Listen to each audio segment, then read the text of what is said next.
हम लोग बिहार बोर्ड पिछले साल पूछे गए गणित का ऑब्जेक्टिव हल करेंगे। ये ब्रिलियंट बुक का हम लोग इसमें जो क्वेश्चन दिया है इसी को हल कर रहे हैं। 2026 में ही सवाल हमसे 2026 का ई बुक है और इसमें 11,000 लगभग ऑब्जेक्टिव है। इसका हम लोग 2 पार्ट पहले ही सॉल्व कर चुके हैं। ये तीसरा का पार्ट हम लोग सॉल्व कर रहे हैं। इस देखिए आपका पार्ट है आपका 1 वास्तविक संख्या है। इसका हम लोग क्वेश्चन ले रहे हैं। इसका हम लोग इस बुक को खोलिएगा तो पेज नंबर 3 पर अंकगणित के आधारभूत पर में क्वेश्चन नंबर 1 यहाँ से हम लोग अब स्टार्ट करें आगे सॉल्व करना। देखिए क्वेश्चन है हमारा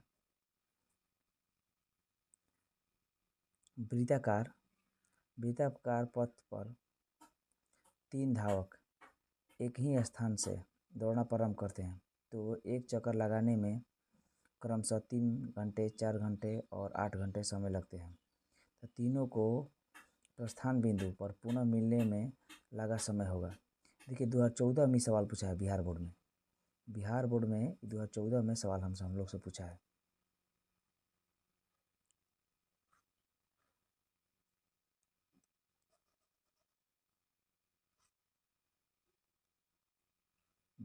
में हमसे सवाल पूछा है। इसको हम लोग हल करते हैं। इसका देखिए कह रहा है कि आपका 3 गो धावक है, वृत्ताकार ऐसे पथ है गोलाकार।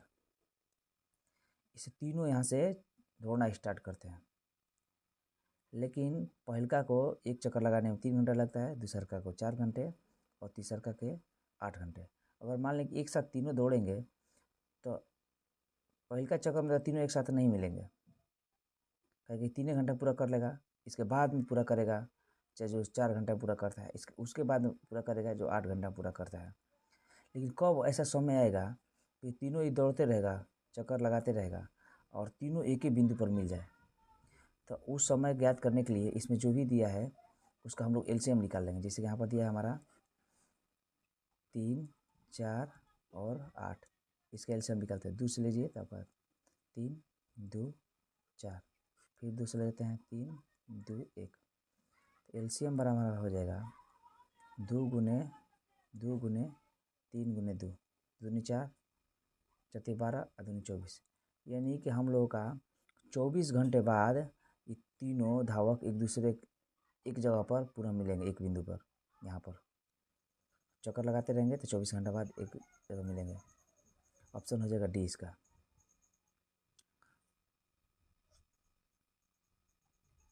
अगला क्वेश्चन देखते हैं। ये भी उसी टाइप का सवाल है। 2014 और 15 दोनों में सवाल ही पूछा है गणित का। ये भी सवाल है। वृत्ताकार पथ पर 3 धावक एक ही स्थान से दौड़ना प्रारंभ करते हैं तो एक चक्कर लगाने में क्रमशः 1 घंटा, 3 घंटे, 5 घंटे और समय लगते हैं। तो तीनों को प्रस्थान बिंदु पर पुनः मिलने में लगा समय होगा। देखिए वही सवाल है आपका। इसको हम लोग एक वृत्ताकार पथ हो गया, ये तीनों आपका धावक कहीं से दौड़ना स्टार्ट करते हैं और अभी चक्कर लगा रहे हैं। कब ऐसा समय आएगा कि तीनों एक ही बिंदु पर मिलेंगे पुनः। तो इसके लिए हम लोग इसका फिर एलसीएम इसका निकाल देंगे। हमारा दिया गया 1, 3, 5।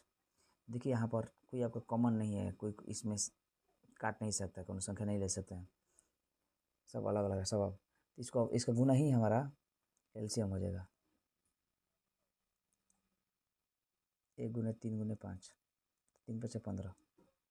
तो हमारा ये 15 घंटा बाद मिलेगा। हमारा 15 घंटे बाद तीनों धावक एक दूसरे के एक जगह पर मिलेंगे। अगला सवाल हम लोग देखते हैं।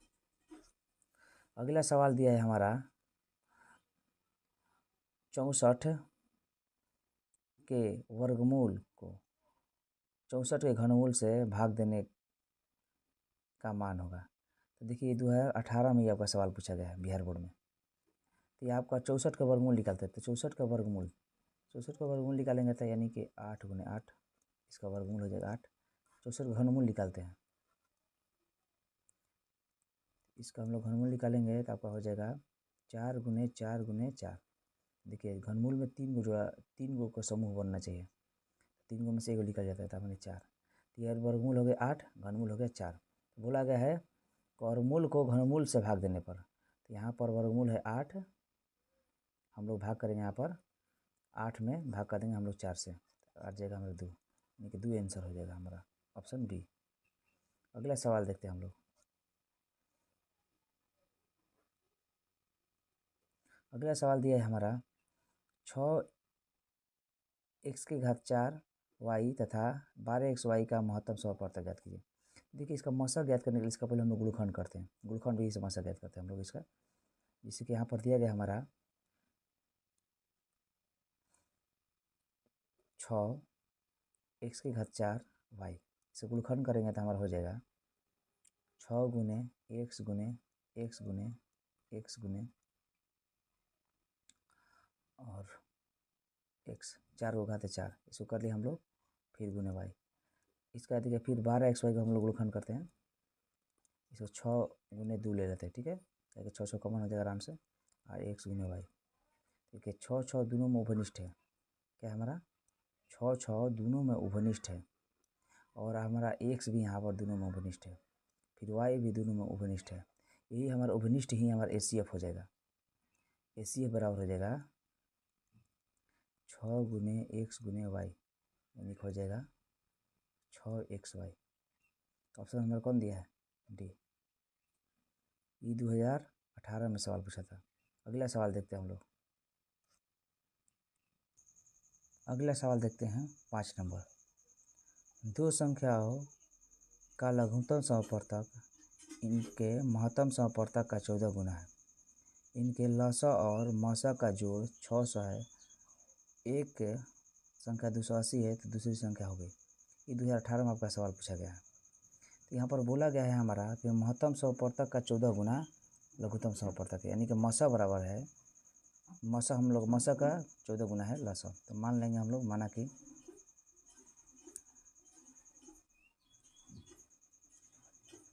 कि मसा बराबर 1 है, तो लसा बराबर कितना हो जाएगा 14 गुने x बराबर 14x। फिर क्या बोला गया है, इसमें कह रहा है कि लसा और मसा का जोड़ 600 है, यानी कि आपका प्रश्न में दिया है हमारा प्रश्न से यहाँ पर लसा 14x प्लस मसा x, इसको जोड़ेंगे तो 600, यानी कि 15x बराबर हो गया 600। x का मान हो जाएगा 600 बटा में 15, 15 चौका 60 और एक जीरो ले लेंगे, तो यानी x का मान हो जाएगा हमारा 40। अब देखिए हमारा मसा बराबर कितना था, मसा बराबर हमारा मसा बराबर था x, x का मतलब कितना है 40। लसा बराबर कितना था, लसा बराबर था 14x, 14 गुने x, 14x था, यानी कि 14 गुने 40, 14 चौके 56, 560 हो जाएगा, यानी कि मसा हमारा 40 हो गया और लसा हो गया 560। अब इसमें बोला गया हमारा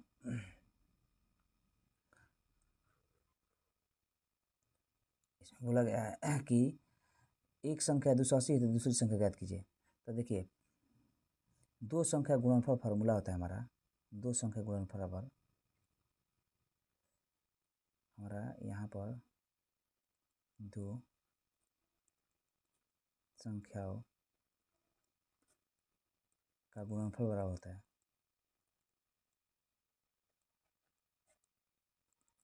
लसा गुने मसा।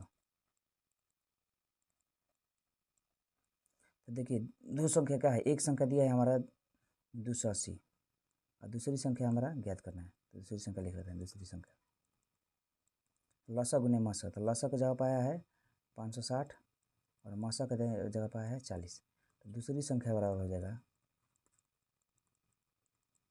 560 गुने 40, यही कर उधर पक्षांतर करेंगे तो उधर भाग लग जाएगा 280 बार में, 2 बार में कट जाएगा, यानी कि 2 गुने 40 बराबर हो जाएगा 80, यानी कि दूसरी संख्या हमारा हो जाएगा 80, ऑप्शन बी।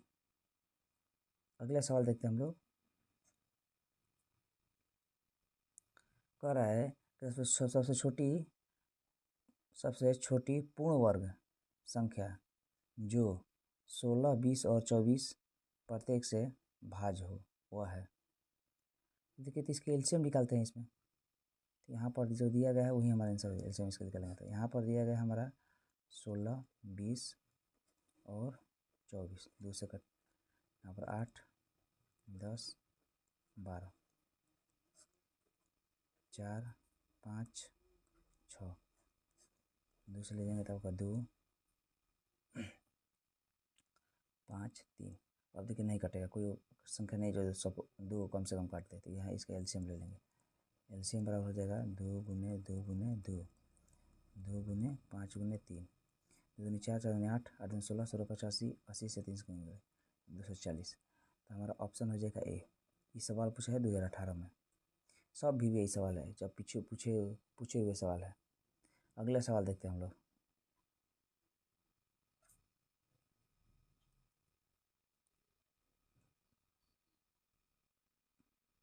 कह रहा है कि यदि प्रथम 13,986 आभाज्य संख्याओं का योग n है, तो n हमेशा भाज्य होगा डैश से।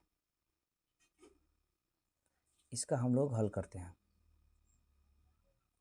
यहाँ पर देखिए तो हमारा दिया गया है आभाज्य संख्या।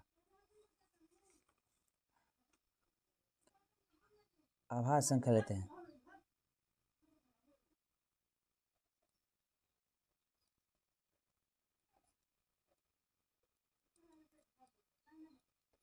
आभाज्य संख्या क्या क्या होता है?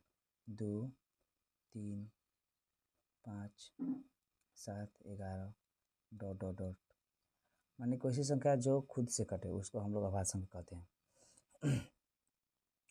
तो 13,986 को आभाज्य संख्या के जोड़ेंगे तो क्या हमारा रिजल्ट होगा? तो देखिए पहले इसमें जोड़ के देते हैं।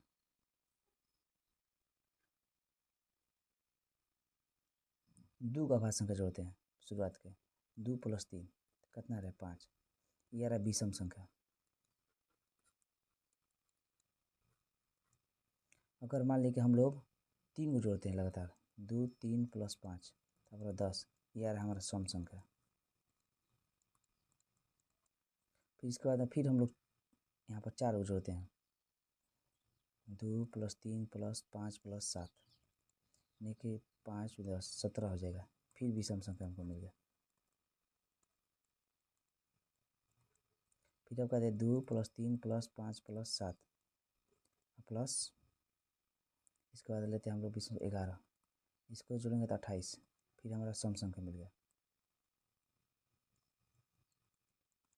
यानी कि देख रहे हैं हम लोग अगर 2 बार ले रहे हैं जोड़ा के रूप में, माने कि हाँ सम बार ले रहे हैं तो हमारा विषम संख्या मिल रहा है। जोड़ा के रूप में आभाज्य संख्या को लेकर जोड़ रहे हैं तो आपका विषम संख्या का उसका योग आ रहा है, यानी 17 आ गया, 17 विषम संख्या है। लेकिन उसको विषम बार ले रहे हैं, जैसे कि मतलब 3 बार 5 बार, तो उसका क्या रिजल्ट आ रहा है सम बार। इसी तरीक़ा से यहाँ पर टोटल दिया गया 13,986, ये सम बार है। तो इसको हम लोग जोड़ेंगे तो आएगा हमारा सम बार है, तो इसका अंतिम में योग विषम संख्या ही आएगा। जिसे कि लेते हैं हम लोग 1 + 2 + 3 2 + 3 + 5 + 7 + 11 डॉट डॉट डॉट डॉट, इसे जोड़ते रहेंगे। 13,986 को संख्या के लेकर जोड़ेंगे तो अंतिम में इसका जोड़ जो भी आएगा ये आएगा हमारा विषम संख्या ही आएगा। अब देखिए विषम संख्या है, तो विषम संख्या आएगा, कभी भी कोई विषम संख्या है तो विषम संख्या को सम 6 नहीं काट सकता है, चाहे 6 सम संख्या है। फिर अगर विषम संख्या इसका योग आ रहा है टोटल, इसको जोड़ने पर इसको 4 नहीं काट सकता है क्योंकि 4 सम संख्या है। ऐसे 8 भी नहीं काट सकता है विषम संख्या को। इसमें ऑप्शन क्या हो जाएगा? ऑप्शन हो जाएगा हमारा डी। इसको हम पूरा विस्तार से समझे। अगला क्वेश्चन देखते हैं। ये 2018 में सवाल पूछा है, थोड़ा अच्छा से लेवल का सवाल है।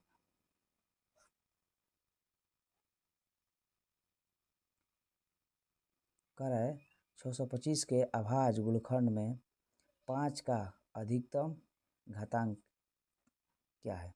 तो 625 का गुणनखंड करते हैं।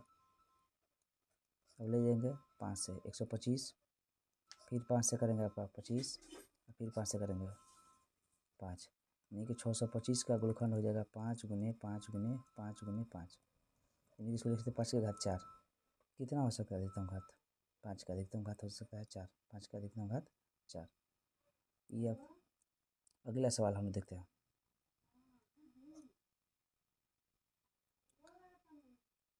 26 और 91 का मौसा है, तो 26 का हम लोग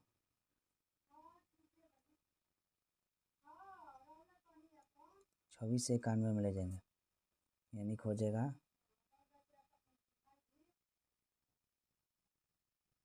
62 इसे ज्ञात करते हैं। 26 दिया 4 18, 14 14 3 दूनी 6 1 7 78 हो जाएगा। इसके बाद घटाएंगे हमारा 3 1 13, फिर 13 से ले जाएंगे 26 में, 13 दूनी 24 0, तो यानी कि हमारा हो जाएगा मौसा बराबर हो गया 13, ऑप्शन ए।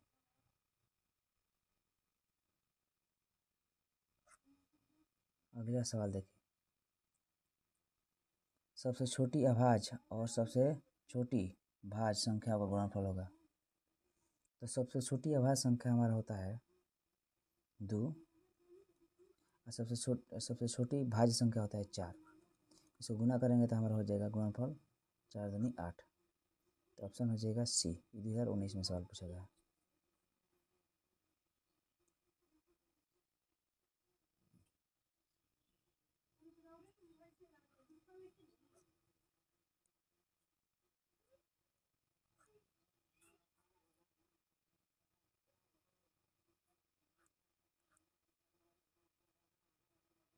कह रहा है कि दो संख्या ए और 18 का लसा 36 और मौसत 2 है, तो ए का मान है।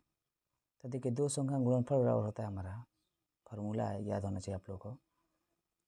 दो संख्याओं का गुणनफल बराबर होता है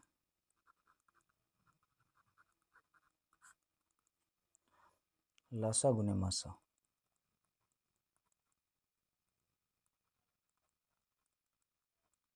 इसे कि यहाँ पर दिया गया दो संख्या का ए गुने 18, और इसमें लसा दिया 36 गुने मसा 2, तो ए बराबर हो जाएगा 36 गुने 2, यहाँ पर जाएगा 18 उधर भाग कर देगा, 2 से कट जाएगा, यानी कि इसलिए ए का मान आ जाएगा हमारा 2 गुने 2 बराबर 4, तो ऑप्शन हो जाएगा सी। क्वेश्चन पूछा है 2019 में। अगला सवाल लेते हैं हम लोग। कह रहा है कि 5, 15 और 20 के लसा और मसा का अनुपात है। तो आराम से लसा निकालते हैं हम लोग इसका। देखिए क्या क्या दिया है आपका 5, 15 और 20। चलिए हम लोग ले जाते हैं पहले 5 से। 5 एकम 5, 5 15, 5 चौका 20। देखिए 3 और 4 को कोनो संख्या काट नहीं सकते, एक को छुड़ा करते, इसका गुना ही एलसीएम हो जाएगा। तो एलसीएम बराबर हो जाएगा हमारा 5 गुने 3 गुने 4, 15 चौका 60।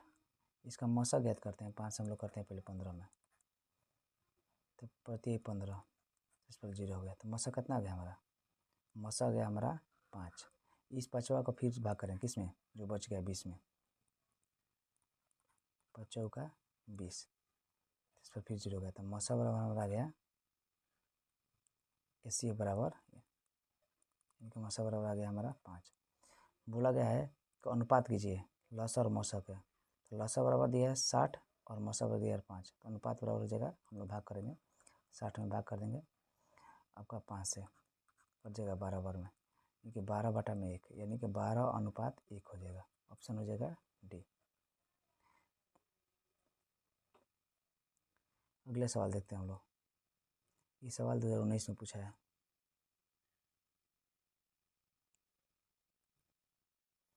अभाज्य संख्याओं की संख्या अपरिमित रूप से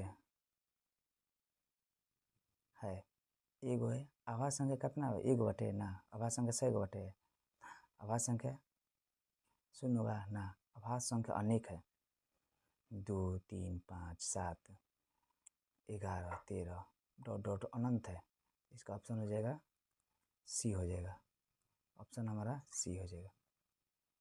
अगला सवाल देखते हैं हम लोग। कह रहा है कि यदि 65 तथा 117 का मौसा आपका दिया गया है 65m - 117 के रूप में है तो m का मान है। देखिए इसका मौसा दिया है, तो मौसा बराबर किसके रूप में दिया, इस रूप में दिया गया है। तो इसका पहले हम लोग मौसा निकालते हैं। देखिए 65 और 117 का एक मरत में 65 ले जाएंगे, हमारा 2 बच जाएगा।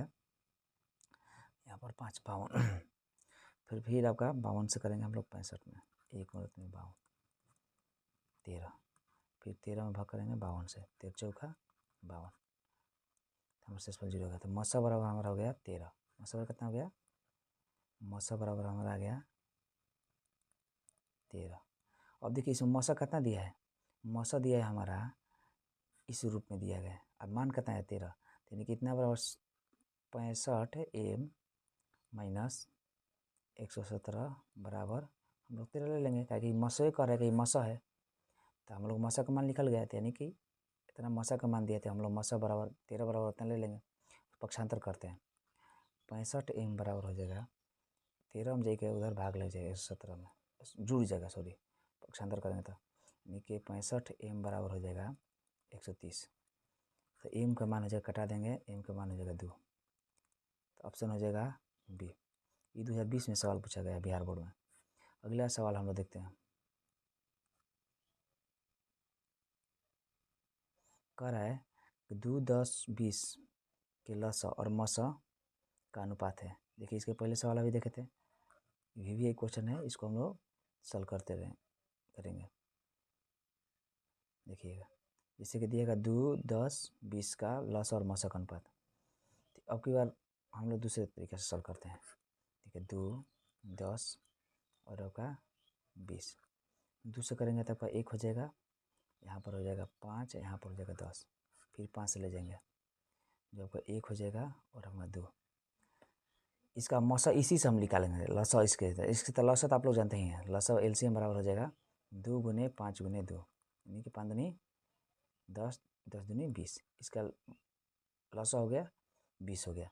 लेकिन इसका मौसा क्या होगा, देखिए मौसा वह संख्या हो जो सबको काट दे, तो सबको यहाँ पर कौन काट रहा है, 2 काट रहा है, 5 नहीं काट रहा है सबको। देखिए 5 तो 2 को नहीं काट पाएगा, लेकिन 2 सबको, इसमें जो भी संख्या दिया है 2 10 20 सबको काट दे रहा है ना, तो यही हमारा हो जाएगा मौसा, यहीं से हम लोग निकाल लेते हैं।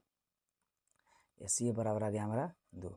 और बोला गया है कि लौसा और मौसा का अनुपात, यानी कि एलसीएम हमारा दिया है तुलों का आया है 20 और एचसीएफ आया है तुलों का 2, तो इसको काट देंगे, 10 बार में कटेगा, तो 10 बटा में 1 लिख देंगे, कहीं का अनुपात निकालना है तो 10 अनुपात 1। तो हमारा ऑप्शन हो जाएगा बी। ये 2020 में सवाल पूछा गया है बिहार बोर्ड में। अगला सवाल देखते हैं हम लोग।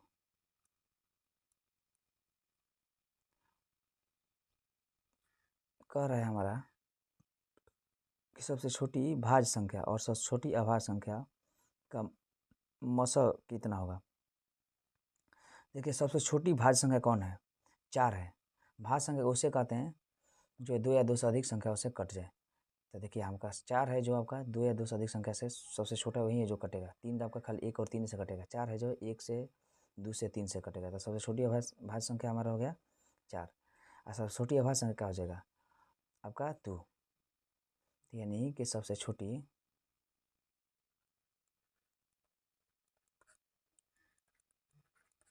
भाज्य संख्या 4 और सबसे छोटी अभाज्य संख्या 2 हो जाएगा। इसी कारण मौसा ज्ञात करने के लिए तो मौसा हम ले लेंगे 2 से 4 का, 2 दूनी 4, डायरेक्ट कट जा रहा है, तो ये आपका यही हो जाएगा मौसा, अकेले में नहीं जा रहा है, तो मौसा बराबर हो जाएगा बी। ये 2020 में सवाल पूछा गया बिहार बोर्ड में।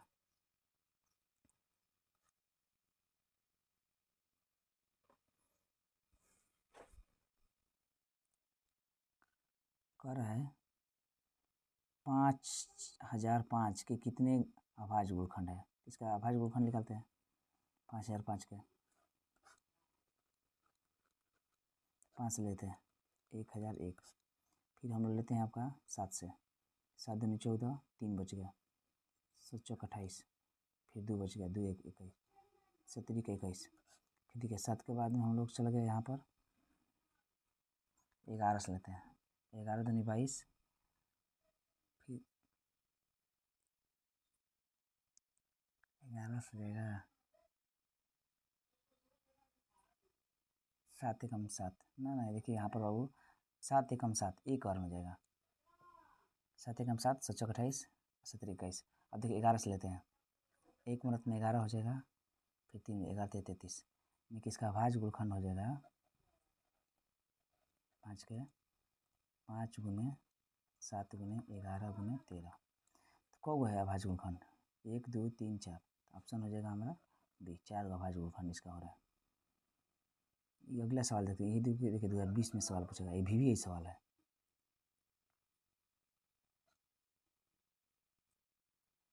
कह रहा है 6 8 22 का लसा और मसा का अनुपात। ये बार बार ये टाइप का सवाल पूछ रहा है, इसको देखिएगा। तो इसका हम लोग लसा निकालते हैं 6 8 22, तो हमारा हो जाएगा 2 से जाएगा 3, यहाँ पर हो जाएगा 4, यहाँ पर हो जाएगा 11। अब देखिए कोई कटने वाला नहीं है, इसमें कौन संख्या एक को छोड़ाकर, तो इसका गुणनफल नहीं पूरा के एलसीएम हो जाएगा, लसा हो जाएगा। तो लसा बराबर हमारा हो गया 2 गुने 3 गुने 4 गुने 11। इसको करेंगे 3 2 3 6 6 चौका 24, 24 ले 11 से गुना करेंगे तो आपका आ जाएगा 4 6 2, आपको हो जाएगा 264। इसका मौसा बराबर कितना हो जाएगा? मौसा अलग से नहीं निकालते, इसी से मालूम चल जाएगा। देखिए मौसा वह संख्या जो सबको काट दे, तो इसका मौसा बराबर हो जाएगा 2। मौसा कितना हो जाएगा 2। अब अनुपात बोला गया है, तो अनुपात का मतलब लसा और मौसा का अनुपात। अनुपात बराबर बोला गया है, लसा ऊपर लेना है और मौसा नीचे लेना है अनुपात ज्ञात करने के लिए। तो लसा दिया 2 6 4 बटा में आपका 2 13 और 2 132 हो जाएगा, 132 बटा में 1, यानी 132 अनुपात 1 हो जाएगा।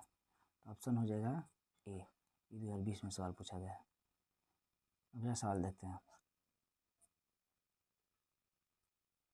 कह रहा है 96 का अभाज्य गुणनखंड क्या होगा? 96 का अभाज्य गुणनखंड करते हैं, 2 से लीजिए 48, फिर 2 से लीजिए 24, फिर 2 से लीजिए 12, फिर 2 से लीजिए 6, फिर 2 से लीजिए 3। 96 का अभाज्य गुणनखंड हो जाएगा 2 गुने 2 गुने 2, 3 2 5 बार है, 2 गुने 2 गुने 3। तो इसको हम लोग घात के रूप में लिखना चाहते हैं, 5 को 2 है तो 2 की घात 5 गुने 3। देखते हैं ऑप्शन कहाँ पे, 2 की घात 5 गुने 3, 2 की घात 5 गुने 3, ऑप्शन सी है। 2020 में सवाल पूछा गया बिहार बोर्ड में। अगला सवाल लेते हैं।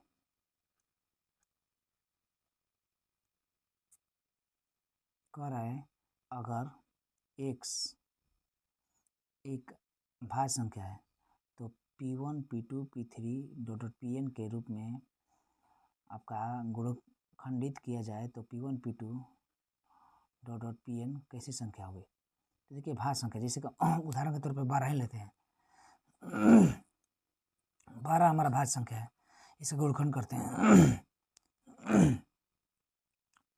तो 2 से ले जाएंगे तो आपका हो जाएगा 6, फिर 2 से ले जाएंगे 3, तो 12 का अभाज्य गुणनखंड क्या रहा है? 2 गुने 3। जो भी गुणनखंड है अभाज्य संख्या के रूप में आ रहा है। और उदाहरण ले सकते हैं, जैसे कि हम लेते हैं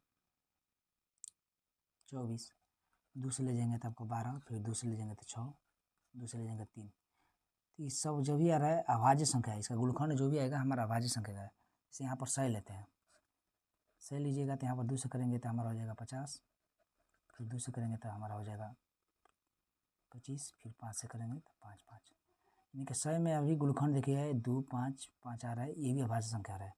अगर कोई भाज्य संख्या है, देखिए 100 भी भाज्य संख्या है, 12 भी भाज्य संख्या है और 24 भी भाज्य संख्या है। कोई भी अभाज्य संख्या उसको गुणनखंड कीजिएगा ना तो अभाज्य संख्या के रूप में आएगा। तो यानी कि हमारा ऑप्शन हो जाएगा ए। ये अच्छा लेवल का सवाल है, आगे देखते हैं अगला सवाल। कह रहा है 4 के घात n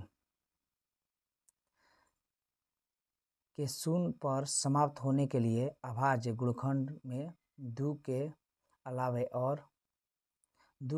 कौन अभाज्य संख्या गुणनफल के रूप में होना चाहिए। देखिए 4 के घात n दिया है और इसमें 2 है और इसमें कितना से गुना किया जाए, कौन संख्या यहाँ पर लिया जाए कि इसको अंत में गुना करने के बाद में जो भी संख्या मिले अंत में उसके 0 होना चाहिए। तो देखिएगा अगर यहाँ पर 5 ले लेंगे हम लोग तो क्या हो जाएगा 10 मिल जाएगा। अब यहाँ पर कुछ भी संख्या रहेगा 4 के घात n, इसको गुना करने पर अंत में उसके 0 जरूर मिलेगा, ठीक है ना।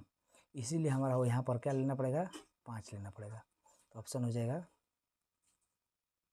सी। अगला सवाल देखते हैं।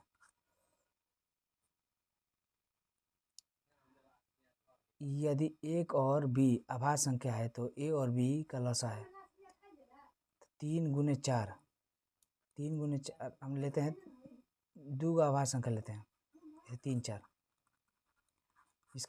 इसका हम लोग लसा कितना हो जाएगा, एलसीएम बराबर हो जाएगा 3 गुने 4, गुणनफल ही हो जाएगा।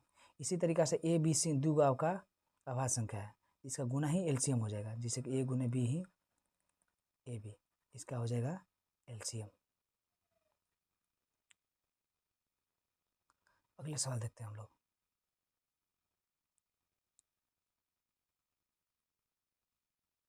कह रहा है 2 लगातार संख्याओं का मसा होता है। 2 लगातार संख्याओं का मसा 1 होता है। काहे देख लो, लगातार लेते कौन संख्या 5 6 ले लेते हैं, इसका मसा ज्ञात करो। 5 से 6 में करेगा 1 वर्ग में 5, फिर 1 बचेगा, 1 से 5 में ले जाओ, 5 वर्ग में जाएगा 5 0।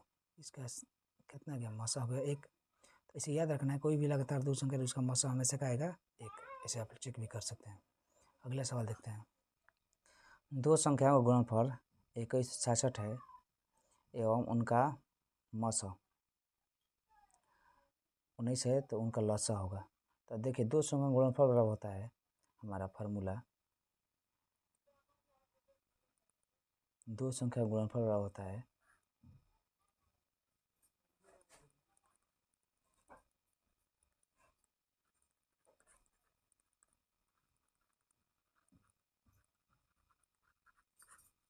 2 संख्या गुणनफल बराबर होता है मसा गुने लसा। इसे गुणनफल हमारे 2166 दे दिया।